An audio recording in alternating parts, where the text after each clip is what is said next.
अस्सलाम वालेकुम। 1947 से लेकर अब तक यानी 2023 तक पाकिस्तान और अफ़गानिस्तान के दरमियान क्या सूरत हाल रहा। इन 70 या 73 साल में इन दोनों ममालिकों के दरमियान क्या ऐसे मुआहदे हुई या ऐसे काम हुई जिससे दोनों ममालिकों को फ़ायदा हुआ और एक दूसरे को कितना नुकसान दे दिया। इसी पर आज हम बात कर लेंगे। अगर हम अफ़गानिस्तान को जोग्राफियाई हालात से देखें और इसी तरह पाकिस्तान को भी देखें तो ये दोनों ऐसे ममालिक हैं जिसमें हर तरह की सहूलत, हर तरह की मादनियात मौजूद है और दोनों के दरमियान 2670 किलोमीटर बॉर्डर अफ़गानिस्तान और पाकिस्तान के दरमियान है। लेकिन बदकिस्मती से इब्तिदा से इन दोनों के दरमियान हालात ठीक नहीं रहे, हमेशा एक दूसरे को कमज़ोर करने की कोशिश करते हैं और इस वजह से आज दुनिया में ये दोनों ममालिक तबाही की तरफ जा रहे हैं। हमेशा से इनकी यही कोशिश है कि एक दूसरे को कमज़ोर करना, एक दूसरे को परेशान करना, उसकी फौज, उसकी हुकूमत को तबाह करना है और इस वजह से मुसलसल 70 सालों से इस इलाके में बदअमनी, जंगी ये लड़ी जाती हैं। आखिर क्यों, वजह क्या है?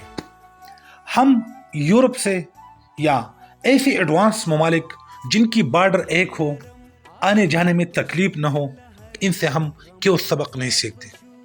क्यों हम अपनी इकानमी, अपनी लोग और अपनी मुल्क की अमन को तबाह करते हैं? क्या हम में शऊर नहीं है? अगर हम देखें तो हमारी सोच, हमारी अकीदा, रस्म व रिवाज दोनों का एक जैसा है, लेकिन फिर भी हम एक दूसरे को तकलीफ देते हैं, एक दूसरे के साथ इक़्तिसादी राबिता नहीं रखते, एक दूसरे के साथ माइशी ताल्लुकात नहीं रखते, एक दूसरे को सपोर्ट नहीं करते, बल्कि हमेशा एक दूसरे को तबाह करने की कोशिश करते हैं। इस वजह से दुनिया में मुसलमानों के साथ साथ पुख्तूनों को हमने बदनाम किया। इस्लाम के नाम पे जो हमने ठेके लिए है यहाँ पे, या पुख्तूनों के नाम पे जो हमने यहाँ पे ठेके लिए हुए हैं, इससे किसको फायदा हो रहा है और किसको नुकसान हो रहा है? कौन इसके जिम्मेदार है? क्यों हम ये नहीं सोचते कि पाकिस्तान में लाखों पुख्तून हर साल इस मुल्क से बाहर ममालिकों में चले जाते हैं? क्यों ये हम नहीं सोचते कि अफ़गानिस्तान में मौजूद अफ़गानी जो बाहर ममालिकों में अंधेरों में ज़िंदगी गुजारते हैं, अपनी देश, अपनी मुल्क से दूर, लाखों किलोमीटर दूर मसाफरी में अपनी ज़िंदगी गुजारते हैं, क्या हम इसके लिए नहीं सोचते? कि हम अपने बच्चों के लिए नहीं सोचते? हमारे बच्चे जंग में पैदा हुए, जंग में बड़े हो गई और जंग में मर गई। क्या हम में सियासी शऊर नहीं है? क्या कुरान ने हमें ये सिखाया कि एक दूसरे के साथ लड़ना? कुरान ने हमें ये बताया कि एक मुसलमान दूसरे मुसलमान को कत्ल कर दे?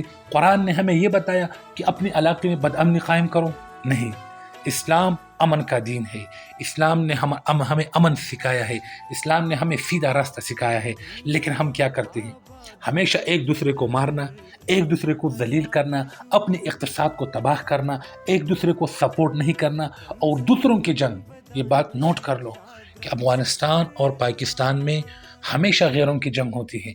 गैरों की जंग को हम अपने मुल्क में मसल्लत करते हैं, गैरों की लड़ाई को हम अपने दिल से कबूल करते हैं। क्या ये हम इंसाफ करते हैं? मैं ये बात अपनी लीडरशिप से करता हूँ, अफ़गानिस्तान की लीडरशिप से, पाकिस्तान की लीडरशिप से, कि कब तक ये हालात चलते रहेंगे? कब तक हम अपनी लोगों को मारते रहेंगे? कब तक हम इस्लाम और पुख्तून को कमज़ोर करते रहेंगे?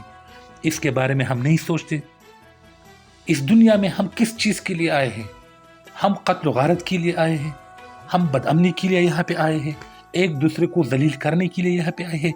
या हम इक़्तिसाद के लिए आए हैं, इबादत के लिए आए हैं, अच्छी अखलाक के लिए आए हैं, इस्लामी माशरे के लिए आए हैं, या बमों से एक दूसरे को उड़ाना, इसके लिए हम आए हैं? इस्लाम ने हमें ये तरगीब दिया है, जमहूरियत ने हमें ये सिखाया है, इंसानियत ने हमें ये सिखाया है, जो हम एक दूसरे के साथ कर रहे हैं। खुदारा ये गेम बंद करो, ये खूनी इनकलाब ख़त्म करो, अपने मुल्क में जमहूरियत नाफिज करो, इस्लाम नाफिज करो, अच्छी तरीके से लोगों के साथ मिलो, اچھی رویہ اختیار کرو تاکہ عواموں میں سکون رہے، لوگ امن کی زندگی گزارے، لوگ خاموشی کی زندگی گزارے، ایجوکیٹڈ ہو جائے۔ دنیا کہاں سے کہاں تک پہنچ گئی اور ہم چھوٹے سے کام نہیں کر سکتے۔ یہ ہماری بدبختی ہے، یہ ہماری لیڈرشپ کی بدبختی ہے۔ ہماری سوچ کو آپ لوگوں نے جنگی بنایا ہے، ہمارے ذہن کو آپ لوگوں نے غلام بنایا ہے، ہمارے ذہنوں میں آپ لوگوں نے یہ ڈالا ہے کہ ہم صرف اور صرف جنگ کے لیے پیدا ہوئے ہیں، ہم امن پسند لوگ نہیں ہیں، ہم امن نہیں چاہتے۔